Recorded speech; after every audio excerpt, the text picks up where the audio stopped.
Well, alright, so I tuned in to watch WrestleMania.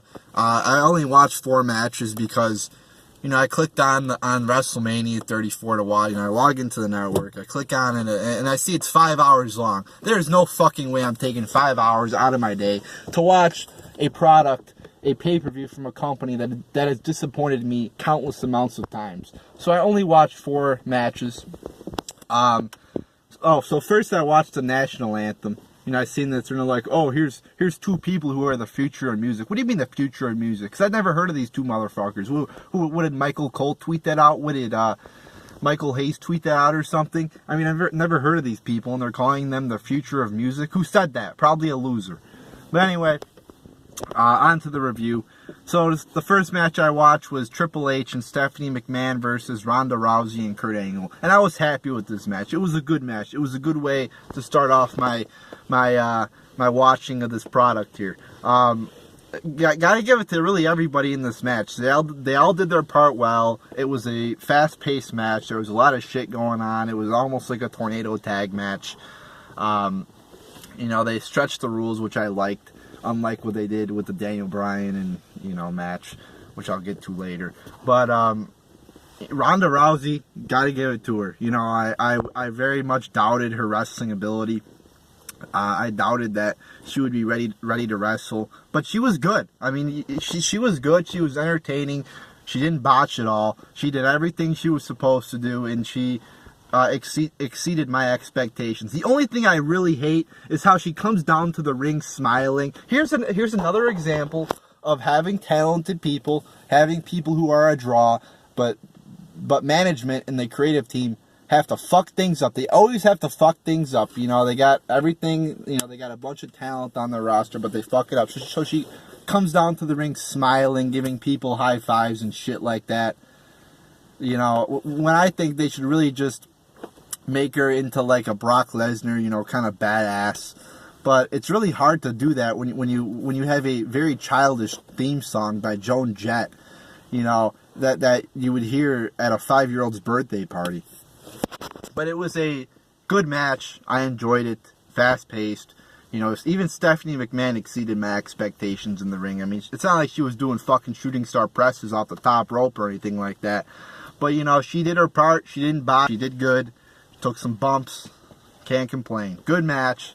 The next one I watched was Undertaker versus John Cena. So Undertaker comes. We all expected that.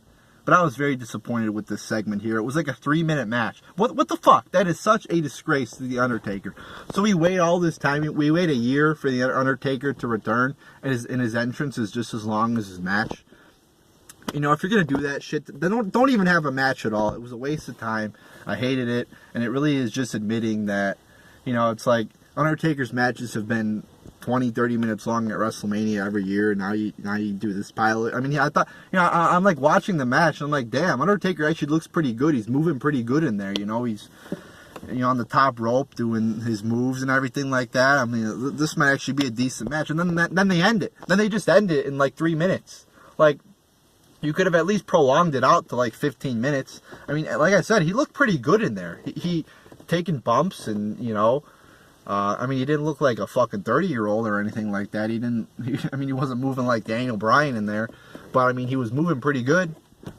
And so I was very disappointed by this match here. It was very just boring. I mean, it was so typical. 3-minute match, get the fuck out of here. And then we had, what else did I watch?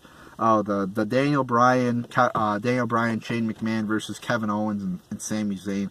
The crowd was just out of it, and this is what you get when you put on a 5-hour product. People don't have the attention span to watch a show that's 5 hours long.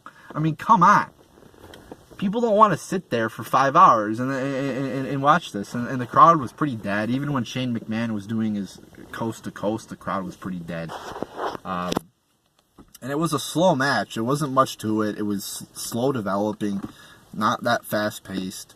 And, Daniel Bryan, returns. I thought it was it was very dumb of them to have Daniel Bryan return in a tag team match. It's this big return match. He deserves a one-on-one match, and he deserves to get the spotlight. He doesn't deserve to be grouped into a tag team match for his return. So I thought they should have done a singles match with Bryan. But it was still cool to see him back. But that's about it. You know, the match, nothing special. Like I said, it was pretty boring.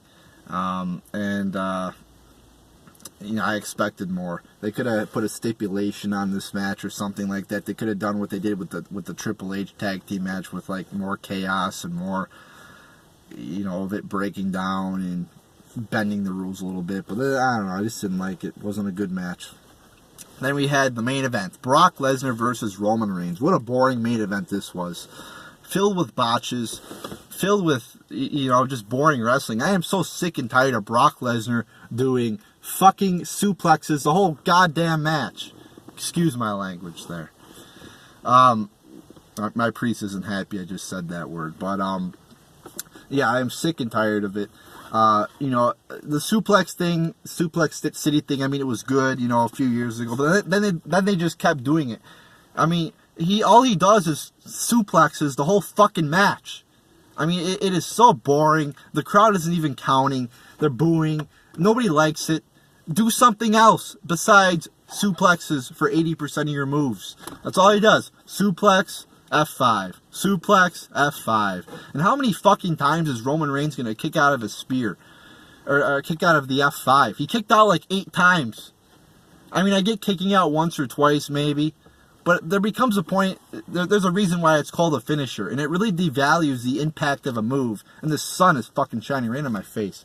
But it really devalues the impact of a move when you kick out of it 8 times. I mean, it was ridiculous. You know, I get kicking out, you know, it's a pay-per-view match, special match, kick out once. You know, but not fucking like 7 or 8 times. So yeah, it was boring. It was slow-paced. There was a few botches in there even. You know, like Brock Lesnar goes for a belly-to-belly and he just fucks it up out there by the table. The only redeemable part of it was that at least Roman Reigns didn't win. I was very much expecting Roman Reigns to win because I heard Brock Lesnar was leaving. I don't know if that's true now or not. I don't really pay attention anymore. But it's like, I'm not really too much more happy because Brock Lesnar's a part-time champion. He's been champion over a year. And he hardly even shows up. What the fuck is the point of having a champion like that who doesn't even have the belt on Raw? Give it to somebody who's actually there. I mean, hell, give it to Roman Reigns. At least he shows up every week. You know, like Michael Cole's like, oh, Brock Lesnar hasn't lost since 2016. Yeah, because he's never there. Because he wrestles 3 matches a year. So stupid to give him the belt for over a year when he's a part-timer. And the only redeemable moment was when Roman Reigns got cut open. He was actually bleeding really good. So that was actually the only good part of this match. But it wasn't enough to call it a good match. It was a very bad match. Very poorly put together.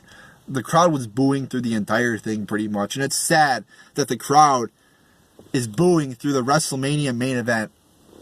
You know, that just shows you where this company is at right now when the crowd is booing. So there you go, people. There's your WrestleMania review. Really one good match, but the other 3 that I watched weren't that good. So overall, I was not pleased. You know, when you watch a WrestleMania, you expect great matches, you expect great things, but I didn't really get it. So there you go, people. And I will not be watching this product moving forward, at least for the time being. I just have too much respect and pride for myself to put myself through the torture of watching Raw every week and all this bullshit. So there you go, people.